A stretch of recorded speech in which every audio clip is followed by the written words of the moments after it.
Imagine this with me for a second. It is 2:17 in the morning in the sprawling, relentless, rain-soaked metropolis of New Avalon City. You can picture it, right? Neon lights reflecting off the wet pavement like broken promises. It is the kind of night where you just know something terrible has happened. Detective Adrian Kane is sitting alone in his dark apartment. And then, the phone rings. That single ring pulls him straight into the orbit of the Majestic Hotel. Now, the Majestic, it is an absolute beast of a building. It is elegant, it is incredibly expensive, and it is the kind of storied institution that exists solely to hide the dark secrets of the elite. Kane gets called up to room 13, and the moment he steps through that door, he walks into a mystery that perfectly and terrifyingly blends cutting-edge technology with pure psychological horror. So, we have to ask the big question right out of the gate. What could possibly kill a man who has everything without leaving a single physical mark? The victim, lying on the bed, is Richard Harrington. He is 58 years old, and he is the chief executive officer of Helix Dynamics. We are talking about one of the most powerful, heavily guarded tech moguls on the entire planet.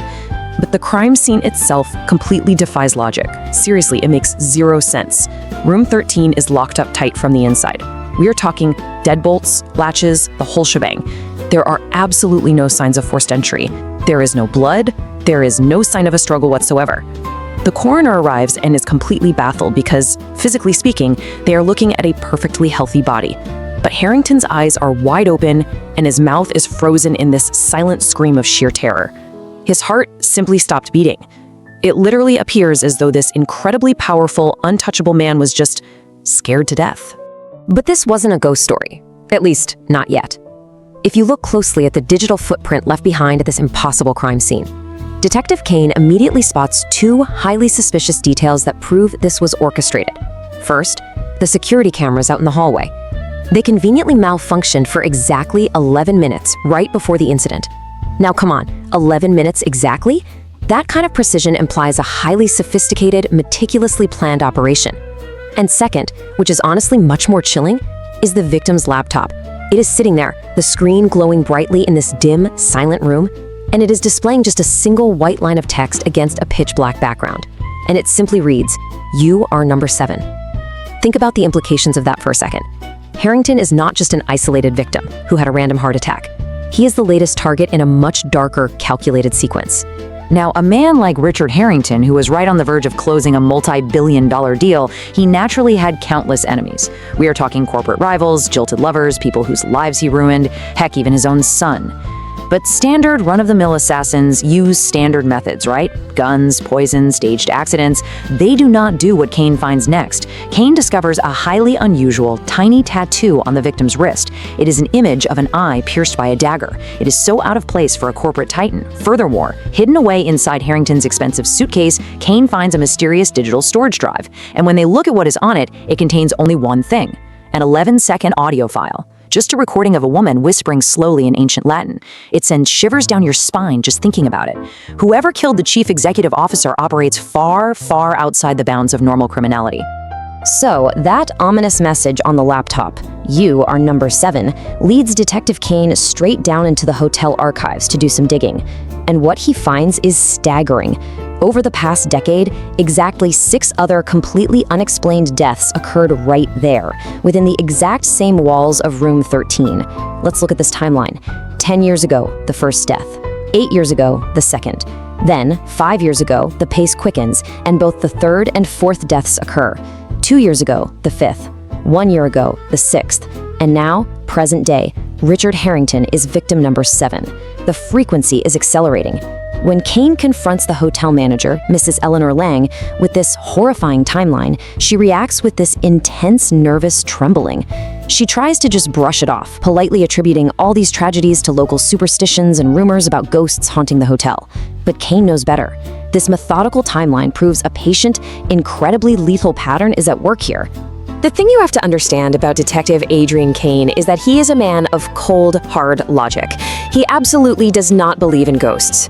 What he does believe in, though, are monsters wearing human skin. Refusing to accept Mrs. Lang's supernatural explanation, Kane decides he needs to enthusiastically dive into the digital side of this mystery. So, he enlists his former partner, Sophia Reyes. Now, Sophia is not just any tech whiz. She is a brilliant hacker with a legendary track record of breaching highly classified government systems. She is the best of the best. Kane tasks her with a very specific mission. First, bypass the Majestic's compromised security system to check any hidden secondary cameras.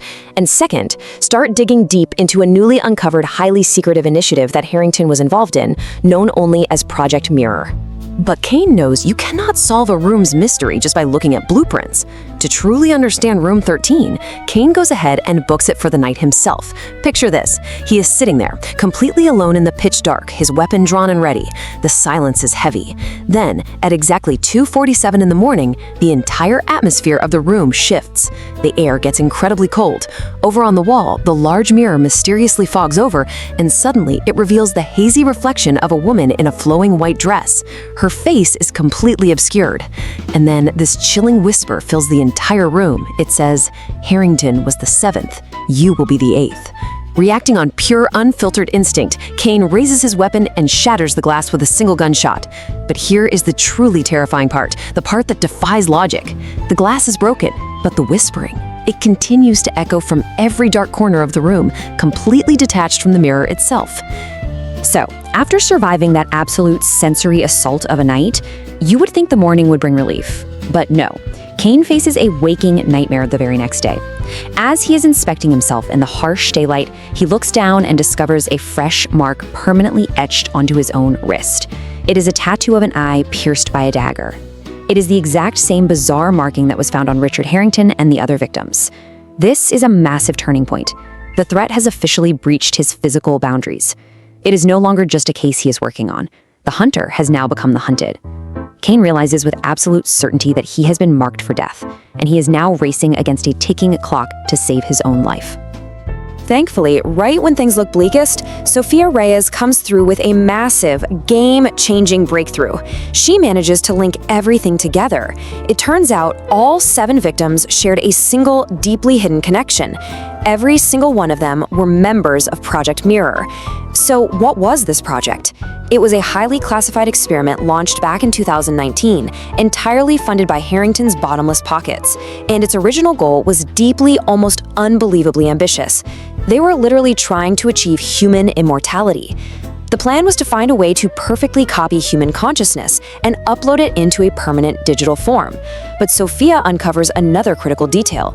The brilliant lead scientist behind the entire project, a woman named Dr. Helena Voss, mysteriously vanished without a single trace exactly 12 years ago, which, if you remember the timeline, is right before the deaths in Room 13 started.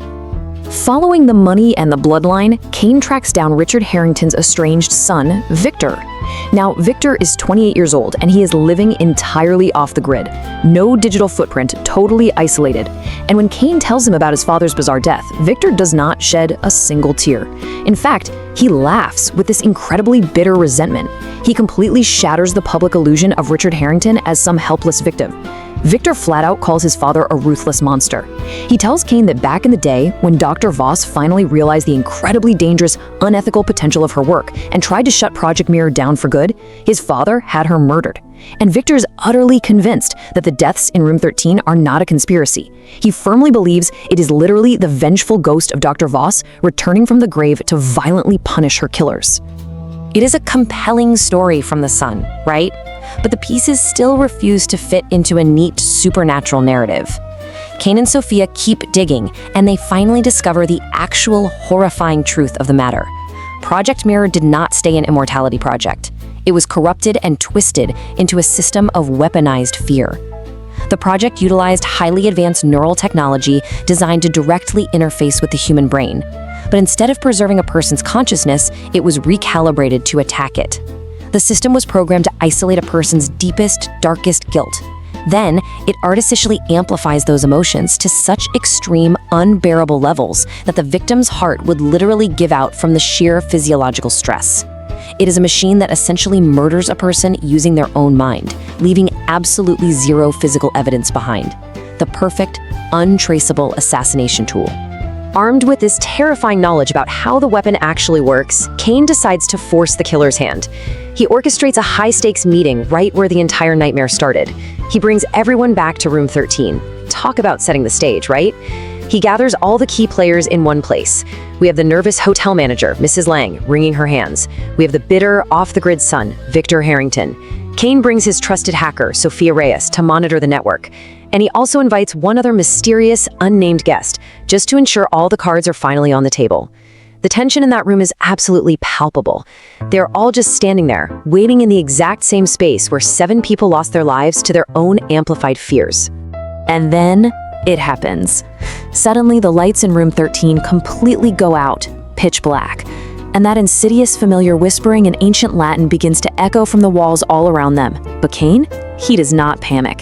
He has been here before. He calmly clicks on his heavy-duty flashlight, and the beam cuts through the darkness, pointing his gun directly at the hotel manager, Eleanor Lang. In that moment, Kane exposes a massive secret that had been hidden for over a decade.